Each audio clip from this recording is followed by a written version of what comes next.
Okay, Let's do this. we're gonna drive. Oh, wow. Tesla has hyped up its Autopilot and Full Self-Driving systems quite a bit.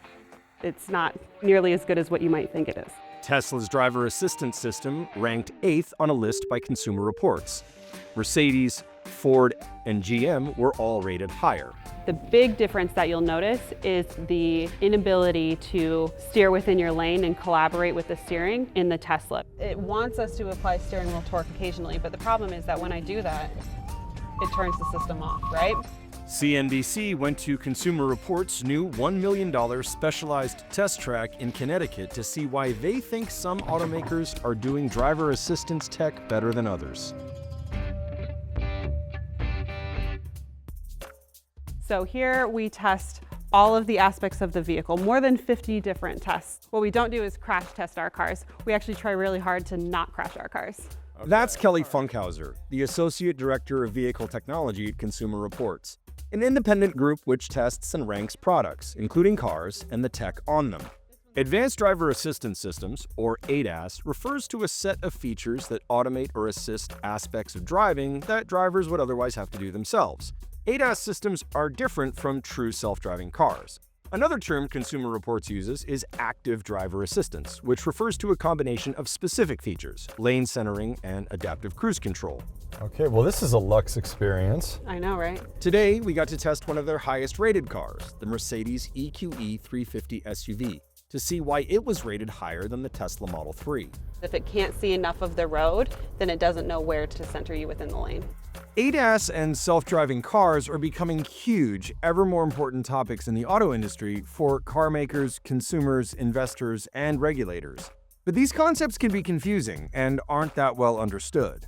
The Society of Automotive Engineers breaks ADAS systems down like this. There are 6 levels of automation, from just the bare-bones safety features to a car that completely drives itself. Most of the systems on the market today are level 2. That means they can assist the driver, even to the point of allowing them to take hands off the wheel and feet off the pedals. But the driver needs to be attentive and ready to take over at a moment's notice. The features on these systems break down this way. There are safety features, which prevent accidents, and convenience features, which make driving a bit easier.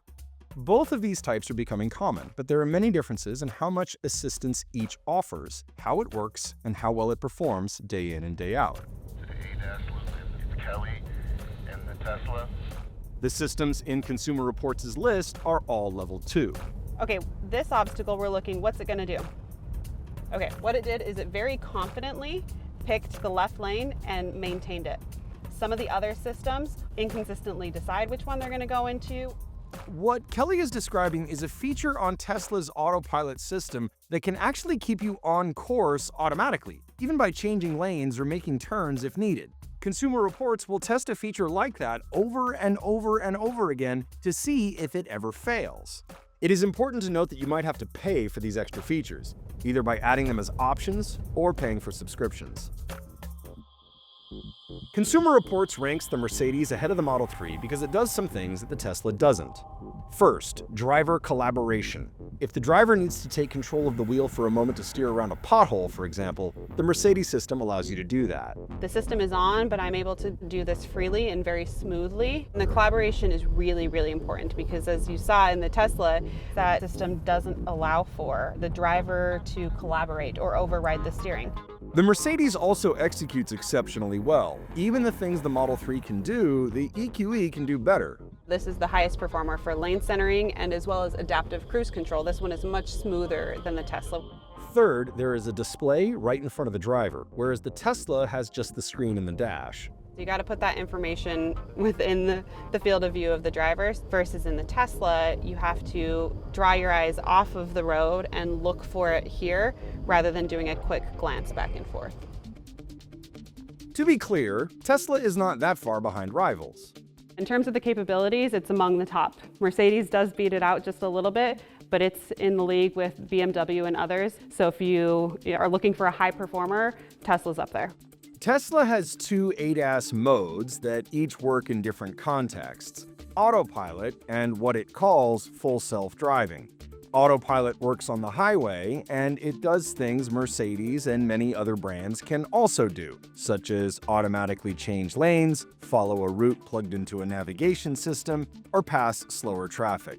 But Tesla's so-called full self-driving mode can also automatically take turns on city streets and stop at traffic lights, something other systems can't do. If you have a route or a destination programmed into the system, it'll know when you need to take your exit. It has the ability to change lanes for you and get you, to your destination.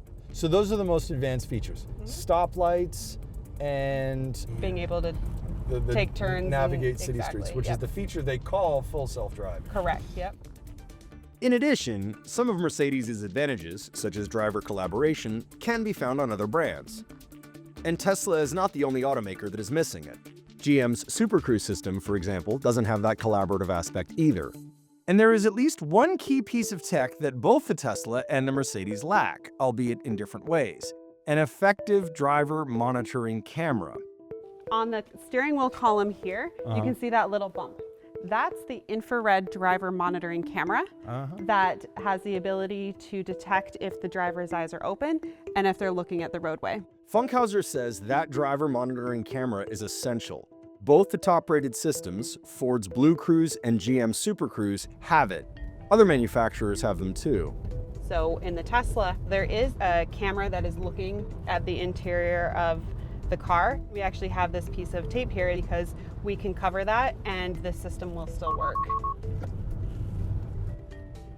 So you just covered the camera with, Covered the with camera the electrical tape. and the system is still doing exactly what it was doing before.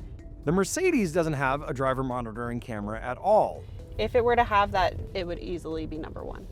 Really? Easily, So yep. if this had a driver monitoring camera in it, it would be your number one. But the fact that it doesn't puts it behind the GM system and the Ford system. Exactly. Both the EQE and the Model 3 use sensors in the steering wheel to determine whether someone is gripping it. That is imperfect for a few reasons. I could also be asleep like this, right? Second, the system might not alert a driver to put hands on the wheel in time to avoid danger.